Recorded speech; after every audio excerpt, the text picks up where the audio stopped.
Henrique estava se preparando para mais um dia de trabalho quando percebeu algo diferente em cima da mesa da cozinha. Ao chegar mais perto, reconheceu as chaves do Cadillac 1960, pertencente à senhora Elvira. Debaixo das mesmas havia um papel dobrado. Era um bilhete deixado por sua mãe. Antes de sair para o galpão de costura da cidade, ela passou o café e arrumou o tempo para escrever um recado para o filho. Antes de ler, o jovem rapaz tirou do armário sua caneca preferida, uma que tinha estampa de uma série de TV antiga, sentou à mesa e se serviu do café quentinho que sua mãe tinha feito mais cedo. Henrique, a velha para quem você trabalha esteve aqui hoje. Sim, ela esteve pessoalmente, acompanhada de um homem que parecia ser o empregado dela. Ela deixou as chaves do carro e pediu para que a encontrasse em frente ao posto de gasolina que fica na saída da cidade. Ela me disse só isso, e eu não perguntei sobre nada, então é tudo que sei. O café tá na garrafa azul e não esqueça de alimentar o gato antes de sair. Ele tem perturbado os vizinhos quando fica com fome.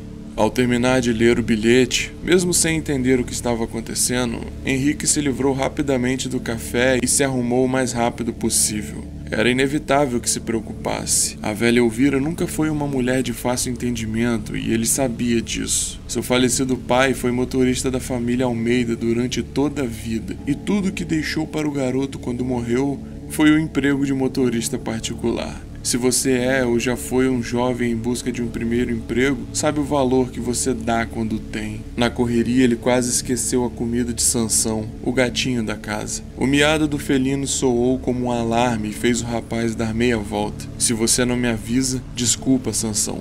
Hoje o dia começou a 1000.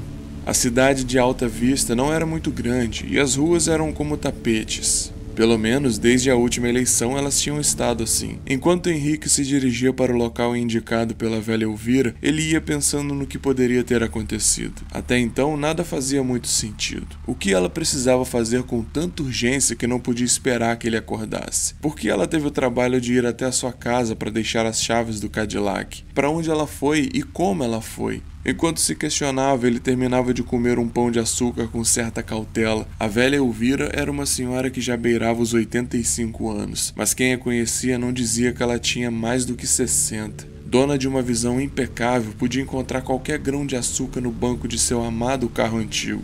Sem contar a sua audição que deixava muitos jovens no chinelo. Uma vez, enquanto voltavam de um passeio a um campo de rosas, ela fez o garoto encostar e olhar o radiador. Segundo ela, um barulho, que nem mesmo Henrique conseguiu ouvir, vinha do capô. De fato, o radiador estragou naquele dia. E ainda outra vez, Henrique foi obrigado a parar em um posto 24 horas e lavar suas mãos, pois de algum modo ela estava enxergando a gordura do hambúrguer que ele tinha comido no almoço. E lógico, o volante do Cadillac era envolto por uma capa de couro original e cara demais para ser estragada dessa forma. Acelerando mais do que o normal, ele percebeu um som estranho vindo do carro. Parecia ser do porta-malas. Geralmente ali estão as compras da senhora Elvira, mas no momento não parecia ser o caso, já que ainda era bem cedo e ele não havia levado ela a lugar algum. O barulho incomodou por mais alguns segundos, logo Henrique parou o carro e foi até a traseira do veículo a fim de se livrar do ruído antes de se encontrar com a velha.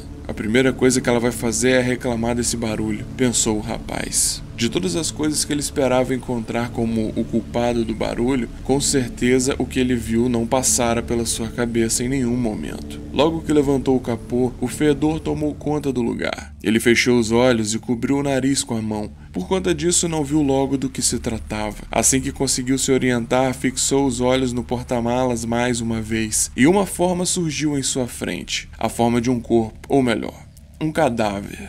Ao ver o bigode no melhor estilo Dom Pedro, não teve a menor dúvida de que o defunto era Arlindo, o marido de Elvira. Achei que ele estivesse viajando, pensou o garoto. Mais ou menos 3 dias antes ele havia sumido. Não dava nenhuma notícia e naquele momento o desaparecimento do homem fazia sentido agora. Teria sido a própria Elvira? Ou ela apenas teria mandado? 3 ferimentos, que pareciam ser de balas, enfeitavam o peito do homem. Algumas moscas sobrevoavam o lugar enquanto outras entravam e saíam de sua boca, que estava bem aberta, assim como seus olhos. No bolso do paletó do defunto havia uma carta. Somente depois do espanto inicial e a falha tentativa de entender o que estava acontecendo, o jovem rapaz a viu e a retirou. Para Henrique. era tudo que estava escrito no envelope. Era a letra de Elvira, uma carta escrita a próprio punho e deixada no corpo sem vida de seu marido. Era meio óbvio àquela altura que ela queria que o rapaz encontrasse o cadáver desde o início. E tudo começou a ficar mais estranho quando ele começou a ler o que sua patroa havia escrito. A carta era uma espécie de guia deixado pela velha senhora. Ainda tremendo, o jovem rapaz fechou o porta-malas e, se encostando nele, cerrou os olhos para ler a carta. Era um pouco difícil de entender, pois, como o falecido marido, a velha Elvira usava de palavras complicadas para se comunicar. Henrique precisou ler umas 2 ou 3 vezes algumas frases para entender o que ela queria dizer.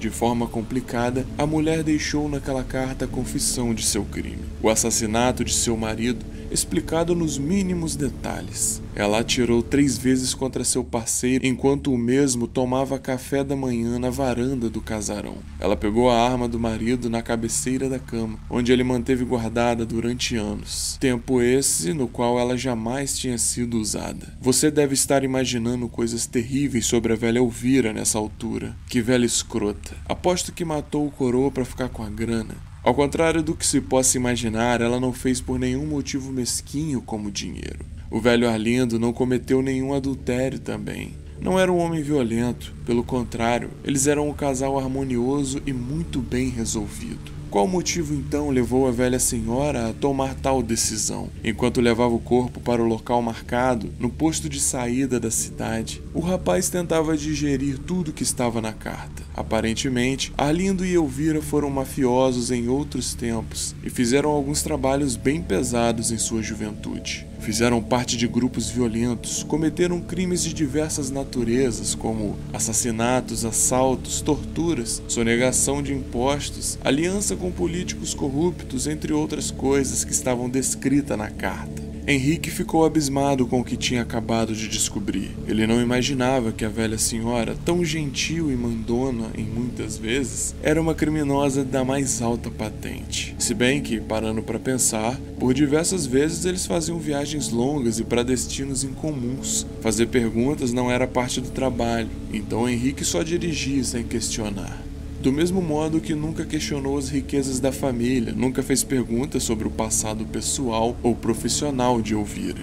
Ainda na carta deixada por sua patroa, ela conta o motivo de ter matado seu marido. Durante a vida, eles criaram alianças com pessoas importantes e poderosas, alianças seladas com sangue. Quem trilha esse caminho está sempre sujeito a um fim trágico, e como punição por erros cometidos por Arlindo, restou a sua esposa dar cabo de sua vida, para evitar problemas com gente verdadeiramente poderosa. Aquele dia começou tumultuado, diferente de qualquer outro. Henrique tinha ido dormir lá pelas 11 da noite, como de costume, depois de assistir uma série na TV. Tinha sido um fim de noite como qualquer, mas agora sua vida inteira havia virado de cabeça para baixo. Socaram seu estômago e o jogaram no porão escuro sem nem lhe dar chance de defesa. Descobrir a verdade sobre as pessoas para quem ele trabalhava dessa forma tinha sido um duro golpe de realidade. No local do encontro estavam a velha Elvira e seu empregado. Já nos últimos tragos de um Gold Flake, cigarros favoritos de seu marido, a mulher mantinha a cabeça erguida e, sem pronunciar uma palavra, relembrava de todos os momentos vividos ao lado de seu esposo, o único homem que amou.